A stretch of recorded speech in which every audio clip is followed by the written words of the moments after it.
Hello everyone, welcome back to Devradi Pathshala. इस video में मैं आप लोगों के लिए बाग 2021 के मेमोरी बेस्ड क्वेश्चंस लेकर आई हूँ और साथ ही साथ मैं एग्ज़ाम पैटर्न भी बताऊँगी, ठीक है। क्योंकि हम लोगों को पता है कि जो बाग एग्ज़ाम होता है उसमें जो है क्वेश्चन वो लोग अपना शो नहीं करते हैं, क्वेश्चन रिलीज़ नहीं करते हैं, तो किसी को भी नहीं पता होता है प्रीवियस ईयर क्वेश्चंस के बारे में कि किस तरीके के क्वेश्चंस पूछे जाते हैं, ठीक है।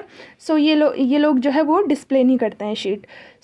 2021 में क्या हुआ था कि मैंने एग्ज़ाम दिया था बाग का, और उस टाइम पे मैंने घर आके जितने भी मुझे मेमोरी बेस्ड क्वेश्चंस जो मुझे याद थे वो मैंने नोट डाउन कर लिए थे कॉपी में, ठीक है।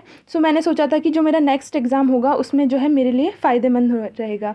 लेकिन 2022 में एग्ज़ाम हुआ नहीं, 2023 में हो रहा है। और अभी इस टाइम पे मैंने भी एग्ज़ाम भरा हुआ है और मैं भी प्रिपेयर कर रही हूँ। मैंने 2021 के क्वेश्चंस देखे, तो मैंने सोचा कि जो भी स्टूडेंट जो है देवराड़ी पाठशाला से जुड़े हुए हैं उन लोगों के लिए भी इसकी ज़रूरत होगी। तो मैंने जितने भी स्टूडेंट हैं सबके लिए मैंने ये 2021 के क्वेश्चंस लेकर आई हूँ, ठीक है, जो कि मेमोरी बेस्ड हैं, ठीक है। और एग्ज़ाम पैटर्न भी मैं आप लोगों को बताऊँगी। वीडियो को एंड तक ज़रूर देखें। Let's proceed. सबसे पहले मैं एग्ज़ाम पैटर्न की बात कर लेती हूँ बाग OCS की। टोटल क्वेश्चंस जो आपसे पूछे जाते हैं वो पूछे जाते हैं आपसे 100, ओके। 100 क्वेश्चंस आपसे पूछे जाते हैं और ईच क्वेश्चन जो है आपका 3 मार्क का होता है। 3 मार्क्स का एक क्वेश्चन होता है, तो यानी टोटल मार्क्स आपसे 300 मार्क्स से पूछे जाते हैं questions, okay. 100 questions, each question 3 marks and total marks जो है वो 300 होते हैं। नेगेटिव मार्किंग -1 की होती है यहाँ पे, तो नेगेटिव मार्किंग भी होती है, इस बात का भी ध्यान रखें। इसीलिए सारे क्वेश्चन सॉल्व करने की कोशिश ना करें, जो नहीं आ रहा है उसे छोड़ भी दें, ठीक है। नेक्स्ट है टाइम ड्यूरेशन, जो कि बहुत इंपॉर्टेंट है। टाइम ड्यूरेशन आपके पास सिर्फ 120 मिनट का होता है, ठीक है। 120 मिनट्स यानी 2 आवर्स का, ठीक है। यहाँ पे टाइम की बहुत कमी हो जाती है क्वेश्चंस करने में, क्योंकि आपको एक क्वेश्चन को सिर्फ 1 मिनट ही टाइम मिलता है, 1 मिनट से कुछ सेकंड्स ज़्यादा, ओके। इससे ज़्यादा अगर आप लोगों ने इस एग्ज़ाम में सॉल्व करने के लिए एक क्वेश्चन को दिया तो आपके क्वेश्चन छूट जाएंगे, क्योंकि 120 मिनट है और 100 क्वेश्चंस हैं, ठीक है। आपको 100 क्वेश्चंस करना है, तो इस तरीके से आपको अपने आप को टाइम मैनेजमेंट करना पड़ेगा कि आप सारे क्वेश्चंस भी देख लो और टाइम के साथ साथ जो नहीं आ रहे हैं उसे छोड़ते जाओ, जो आ रहे हैं उन्हें सॉल्व करो ट्राई करने का, और ज़्यादा समय मत लगाओ एक क्वेश्चन में, ठीक है। क्या पता जो लास्ट के क्वेश्चन हो वो आपको ज़्यादा अच्छे से आते हों, ठीक है। यहाँ पे टाइम ड्यूरेशन बहुत मैटर करता है, ठीक है। नेक्स्ट है क्वेश्चन लेवल। तो क्वेश्चन लेवल जो मेरे अकॉर्डिंग था वो CSIR के लेवल तक ये पूछते हैं, ठीक है, मैंने ये देखा। लेकिन जैसे CSIR के पार्ट C में जो क्वेश्चंस आते हैं उस तरीके से क्वेश्चंस यहाँ पे नहीं पूछे जाते हैं। लेंदी क्वेश्चंस मैंने नहीं देखे कि लेंदी क्वेश्चंस आपसे पूछे जा रहे हैं। क्वेश्चन जो है थोड़े घुमा फिरा के थे, कुछ डायरेक्ट भी थे, लेकिन शॉर्ट क्वेश्चंस थे, ठीक है। ऐसे नहीं कि आपको लंबे लंबे जो है वो पैराग्राफ्स पढ़ने हैं या जो है स्टेटमेंट्स पढ़नी है बहुत बड़ी बड़ी, ऐसा कुछ भी नहीं था। बस क्वेश्चंस जो है काफ़ी शॉर्ट थे और थोड़े से घुमाए हुए थे, ट्रिकी क्वेश्चंस थे। इजी क्वेश्चंस भी थे लेकिन ट्रिकी ज़्यादा क्वेश्चंस थे, ठीक है। अगर आप लोग CSIR नेट की प्रिपरेशन कर रहे हो तो आप ऑटोमेटिकली बाग की भी प्रिपरेशन कर रहे हो, ठीक है। उसी से रिलेटेड क्वेश्चंस आते हैं, ऐसा कुछ भी नहीं है कि जो उससे डिफरेंट आता होगा, ठीक है। CSIR नेट और गेट का भी लगा सकते हैं, क्योंकि गेट जैसे जो है छोटे छोटे क्वेश्चन आते हैं, बट गेट में जो है डायरेक्ट क्वेश्चन जनरली पूछे जाते हैं, लेकिन इसमें जो है थोड़ा सा ट्रिकी क्वेश्चन पूछे जाते हैं, ठीक है। तो आप लोगों को अपने आप को इस तरीके से प्रिपेयर करना है, ठीक है। नेक्स्ट हम क्वेश्चंस की तरफ बढ़ते हैं कि कौन कौन से क्वेश्चंस पूछे गए थे। मेमोरी बेस्ड ये मैंने लिखे हुए थे जब मैं घर आई थी। तो सबसे पहला क्वेश्चन जो है वो रामाचंद्रन प्लॉट से पूछा गया था। उसमें आपको हम ये बताने के लिए पूछा गया था कि जो फाई एंड साई जो एंगल है वो किस किस के बीच में होता है। आई थिंक कुछ इसी तरीके से पूछा गया था कि C और N के बीच में होता है या फिर C के बीच में होता है। तो इस टाइप से जो है ऑप्शंस आपके दिए हुए थे। ये क्वेश्चन आपको पूछा गया था। तो रामाचंद्रन प्लॉट अच्छे से पढ़ लेना, ठीक है, वापस से क्वेश्चन पूछा जा सकता है। नेक्स्ट है नेक्स्ट है TSI अगार्ड से क्वेश्चन आया था, ट्रिपल शुगर आयरन जो होता है वो उससे क्वेश्चन आया था। ट्रिपल शुगर आयरन का टेस्ट होता है, तो उसमें कुछ इस तरीके से क्वेश्चन पूछा गया था कि वो कौन सी गैस प्रोड्यूस करता है। आई थिंक हाइड्रोजन सल्फाइड वो प्रोड्यूस करता है। तो इस टाइप से कुछ ऑप्शन आया था, तो ये भी आप लोग देख लेना, ये माइक्रोबायोलॉजी से आप लोगों को पूछा गया था, ठीक है। नेक्स्ट क्वेश्चन आया था कि वेलिनोमाइसिन किस आयन से बाइंड करता है ताकि वो ट्रांसपोर्ट कर सके उसे मेम्ब्रेन के अक्रॉस, ठीक है। एक ये क्वेश्चन पूछा गया था। वेलिनोमाइसिन ये हम सेल बायोलॉजी में पढ़ते हैं, ठीक है। मेम्ब्रेन ट्रांसपोर्ट से ये क्वेश्चन आ रखा था, मेम्ब्रेन ट्रांसपोर्ट से, ठीक है। नेक्स्ट जो क्वेश्चन पूछा गया था वो है एम्फोटेरिक बी। इसके बारे में मुझे एग्जैक्ट याद नहीं है कि इसके बारे में क्या पूछा गया था, लेकिन इससे रिलेटेड कोई क्वेश्चन पूछा गया था, ठीक है। तो मुझे अभी प्रॉपरली याद नहीं है कि क्या पूछा गया था, ठीक है। नेक्स्ट है cyclin D over production leads to. ये इस टाइप का क्वेश्चन भी पूछा गया था, ऑप्शंस मुझे याद नहीं है, लेकिन इस तरीके से साइक्लिन डी के बारे में भी क्वेश्चन पूछा गया था। सेल साइकिल और सेल डिवीज़न से काफ़ी क्वेश्चंस पूछे गए थे। अगर आप लोगों को सेल साइकिल और सेल डिवीज़न पढ़ना है तो आप लोग मेरी वीडियोज़ पे स्विच कर सकते हो। मैंने अपने चैनल पे पढ़ा रखा है cell cycle and cell division detail में।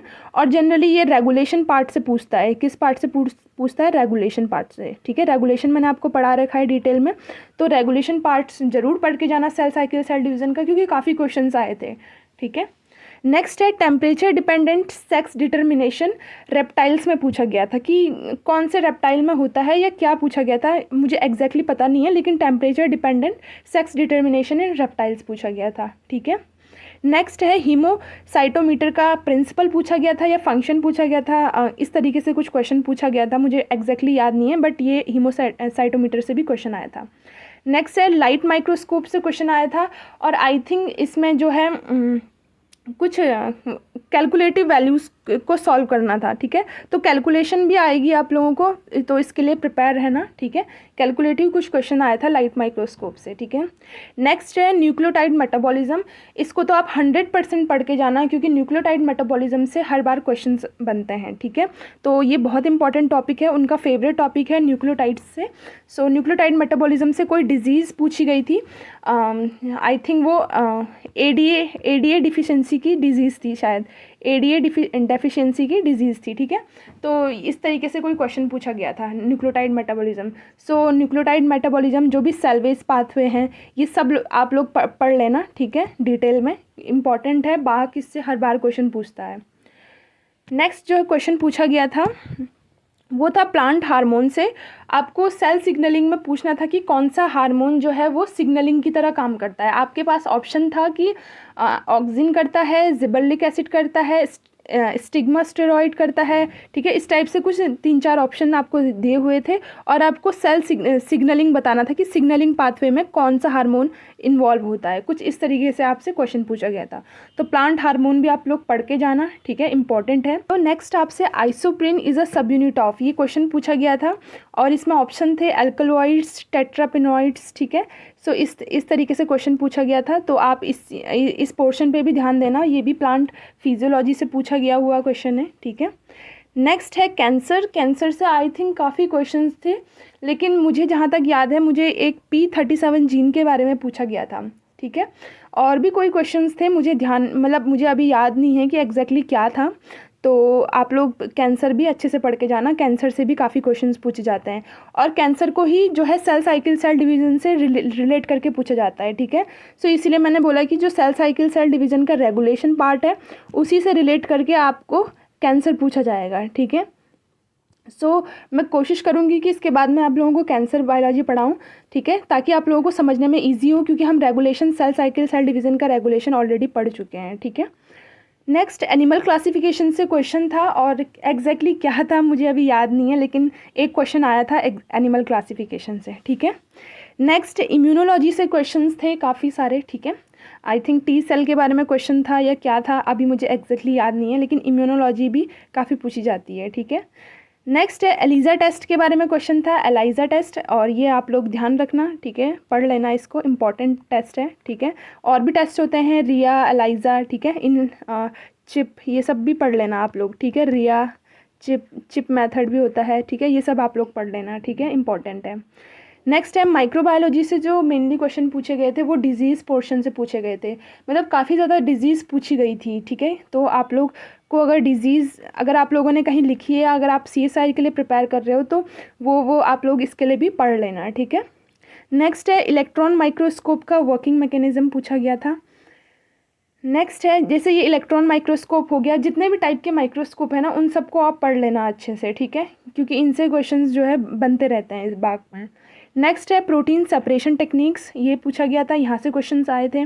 और लास्ट है RNA इंटरफेरेंस, इससे क्वेश्चंस पूछे गए थे, ठीक है।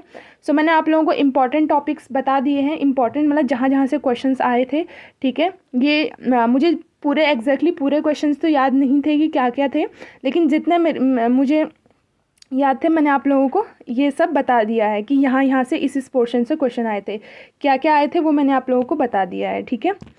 जो यहाँ पे लाइट माइक्रोस्कोप का जो कैलकुलेटिव क्वेश्चन था वो कुछ रिफ्रेक्टिव इंडेक्स के बारे में पूछा गया था और आपको थीटा दिया हुआ था, तो आपको इस तरीके से कुछ निकालना था, इस टाइप से कुछ क्वेश्चन पूछा गया था, ठीक है।